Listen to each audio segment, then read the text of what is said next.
Umeona? Mzee ulisema ulikuwa wewe daktari wa meno? Muhimbili. Miaka gani? Miaka 35. Nilianza kazi kule 1966 Januari. Kwa hiyo Muhimbili ni ya zamani? Muhimbili ile. Kwani ya mkoroni? Nilianza kazi hili si kwa Princess Margaret. Princess Margaret. Mimi nimeingia ile madaktari wazungu tu wanawaenda na Dr. Banaba. Ile mimi nimekuta sehemu ya OPD pale mapokezi. Ndio kupunguza sauti huko.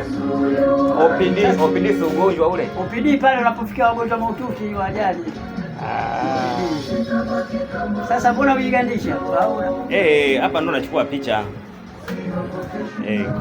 Nimeanza miaka mingi. Basi. Mwaka 60 ngapi? 1966. Januari 7.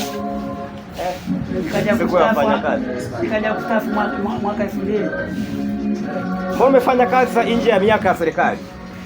Yaani michache au mingi? I don't know. Walinipendelea tu. Sahihi. Basi nashukuru mzee wangu.